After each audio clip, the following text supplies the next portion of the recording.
All of a sudden, everyone's saying you gotta switch to barefoot shoes. You gotta switch to barefoot shoes to fix your feet. Is that true? I'm not sure it's that simple. The world is catching on to healthier footwear, and more, there's a bunch of other options besides just barefoot shoes. Like these, or maybe those. But none of that's gonna matter or make any sense unless I also tell you what makes shoes more or less healthy. And I've spent years getting a bunch of different shoes, testing and analyzing them. And I wanna break down everything I've learned and just give you the tools to evaluating including the 4 qualities of healthy footwear that I've come up with and the cushioning cheat sheet I made to make that kind of easier. But we'll get into all that later. First off, why does this even matter at all? I remember going to my company all hands event and we're walking around all day, sitting, standing, whatever, and I'm wearing these Reeboks. And by the end of the day, my feet hurt so bad that as soon as we were outside on like turf, I had to take them off. Did my feet smell? Is it weird that I'm wearing socks at a work event? And that discomfort was a part of my life for a long time. But I happened to be looking up like flip-flops with an ankle strap just because I thought that would be cool for some reason. I bought some from a brand that just so happens to make like super minimal footwear that's just flat. And to my surprise, when I started wearing these, some of my problems started going away. Okay, so standing around and walking around all day isn't the problem. It's the shoes I'm wearing. But it's not as simple as just switching to 6mm flip-flops for everybody. I got my dad a pair of barefoot shoes, but eventually his plantar fasciitis, pain in the arch of your foot, that was flaring up so bad that he had to just completely stop wearing them, I think. Yeah, barefoot shoes have a bunch of great qualities that are generally good for your feet, but the attributes that really matter can be found in other shoes. You just gotta know what to look for, which is why I'm going through the 4 qualities here. What makes shoes more or less healthy? There's a spectrum of how much any shoe has these individual attributes that makes it better for your foot. And before you roll your eyes at any of these, there is more than meets the eye to almost all of them. So first off, constricted toes to free toes. This one's not very controversial. Your toes are made to splay out when you press into them, and they spread and give a dynamic foundation for your body. They're essential to the function of the foot, how it's supposed to lock and spring and everything. And it's no secret that if you cram them into a small shape, they will change over time and they'll look freaking weird. So you get the idea. Less constriction on the toes is typically better, right? So this was gonna be my example. This is a Converse shoe. Yeah, there's good things about it in a lot of ways. It's kind of light and flexible, a thinner, flat sole, but it constricts the toes. Next one, moving to a flat sole from an elevated heel. Now, if you're not paying attention, it can feel like not a lot of shoes actually really elevate the heel that much, but it can be deceiving. Check that out. The heel's actually elevated a decent amount in this shoe.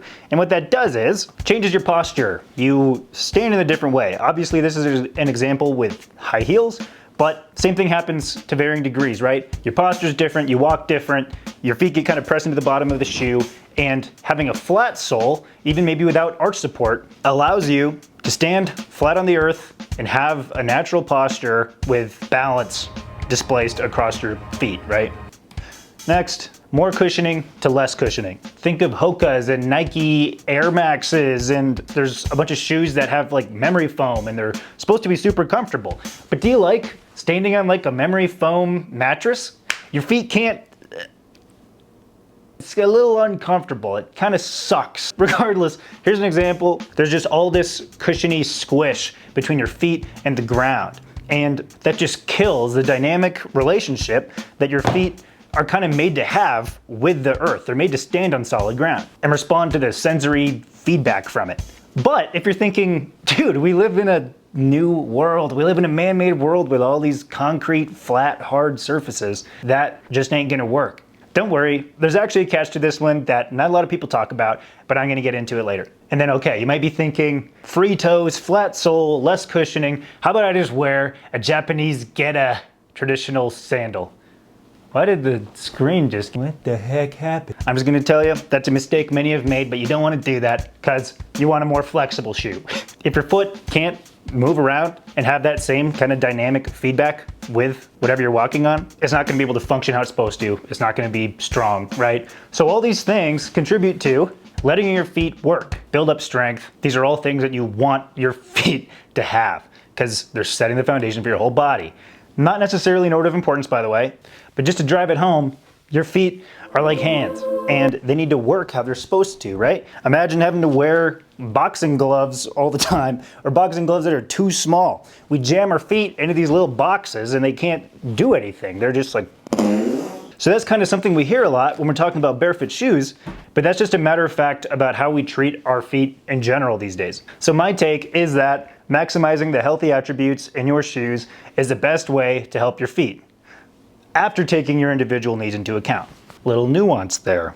You thought I wouldn't do that. But this whole conversation is important because the way your body moves in the world starts with your feet. I'll give my kind of suggestions for how much you should prioritize each one, but first, let's also talk about cushioning. Remember the catch with cushioning? Turns out there's a bit of debate about how much cushioning you really need in a shoe or how much you should have. Even within barefoot shoes, there's quite a bit of variability because some people really just need a little bit more cushioning or they're gonna get injured, right? Or if you're going on crazy hikes, or if you just want more cushioning, there's room for that. And there's kind of a spectrum. All you gotta know is how to decipher how much cushioning you want. So that's typically talked about as stack height, how much material there is between your foot and the ground. 8 millimeters or less, I'm calling the most minimal. 8 to 12 millimeters, I'm calling minimally cushioned. And 13 millimeters plus, we're gonna call more cushioned. This is purely my opinion, but let's just show you the whole cheat sheet here. But in the most minimal territory, you've got shoes like this with like 3 or so millimeters feeling super minimal, like you're basically not wearing anything at all, just walking straight on the concrete, to like 6 to 8 millimeters where you at least kind of feel like you have a shoe on. Then around that like 8 to 10 millimeters, still feels really minimal, but there's a little bit of cushioning between you and the ground, less hard feeling. And once you get more to like 12 millimeters, you're gonna start to feel a little bit of squish, right? And then with the more cushioned stuff, like around 16 millimeters, 15 millimeters, you're gonna kind of lose your ground feel, but you're getting into a pretty nice territory if you're in the camp where you need or want a little bit more cushioning. And then you have plenty of space even above that with, here's like an ultra shoe that has a 25 millimeter stack height. All these shoes, by the way, have wide toe boxes, flat soles, and are flexible more or less to varying degrees here. Lots of websites will just tell you the stack height of a shoe. Sometimes you gotta do a little bit of research, or even just having this kind of point of reference will get you most of the way there. So you can have an insole, a midsole, and an outsole. Not all shoes have all of them. Some shoes have removable insoles. The point is, shoes can be made out of all sorts of stuff. Rubber, leather, foam, synthetic, cork. And the materials that the bottom of the shoe is made out of will contribute to the cushioning. Take it into account. The more you minimize the total stack height of the shoe, the less any of this matters anyway, right? I just didn't want to totally ignore this side of the equation. So that kind of leads us into finding the best ones for you.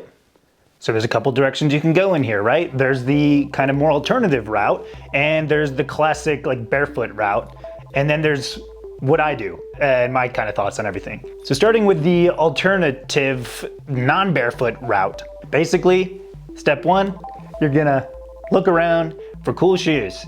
Just do what you normally do, look around. And then step two, you're gonna apply the stuff we just talked about. With just a little bit of pickiness and thoughtfulness, you can find tons of stuff. Here's that rough order of importance for when you're thinking about what attributes to prioritize. I would say free toes are more important, then having a flat sole.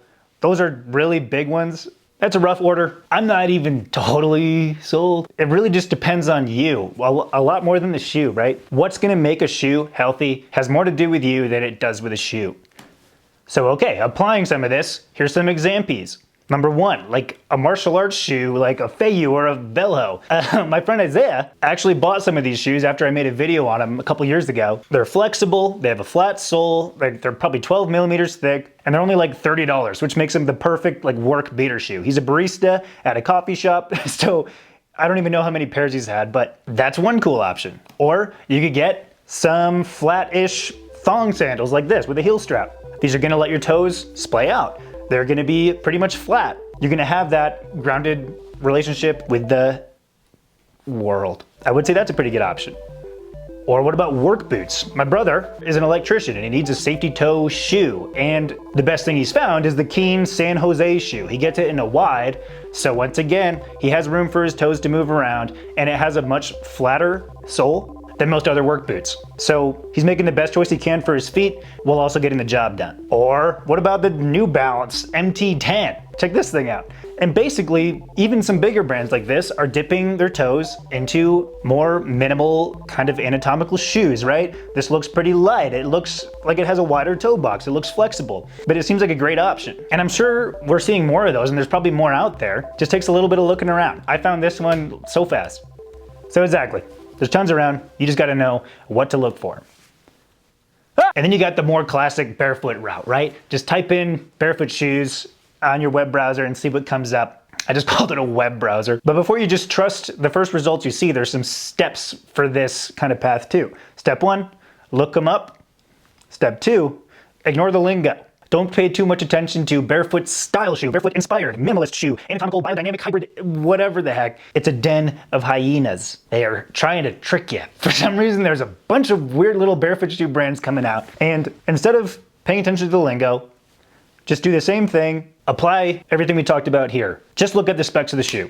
So surprise, you basically do the same thing either way. It's just a matter of where you look and how kind of extreme you want to go, right? But also, barefoot versus minimalist shoes. There is a difference. Sometimes they're talked about at the same time, but while barefoot shoes typically maximize all the 4 qualities that we talked about, especially the minimal, thin outsole to feel like you're basically walking barefoot, a minimalist shoe is kind of just a diet normal shoe. I try to explain minimalist shoes here, but I think no one actually knows what they are. If you look up minimalist shoes, you're gonna find all kinds of different stuff. They aren't really an actual specific thing. That's why I'm saying there's so many different options now. The lines are being blurred. It's no longer black and white. You just gotta know what you wanna get out of any shoe that you're looking for. So then what's my real take? I'm taking a more nuanced, no BS approach in this video. I'm not trying to convince you to buy barefoot shoes. I just want to give you the tools to make the best decision for yourself. That being said, I've kind of committed to the bit on the more minimal barefoot type shoes, if you want to call it that. And I would never go back on being so stable on my feet and being so strongly grounded every day. Having the foundation of strong and healthy feet has benefits that make their way all the way up your body, from promoting good posture to improving balance to driving strength, each of which could deserve a video of their own. But the point is, the way your body moves in the world starts with your feet. I take this kind of seriously. That's why I have a whole channel about it. So my encouragement to you is to push yourself. Be daring. Wherever you're coming from, whatever that means to you. Because there's a whole world out there waiting for you to step on it. Your feet are like hands, and barefoot shoes are pretty good at enabling that, but they're not the only shoes that can. So yeah, there's way more options for good shoes nowadays, but how do you know where to start? If you want to see 20 plus pairs of cool, healthy shoes super fast,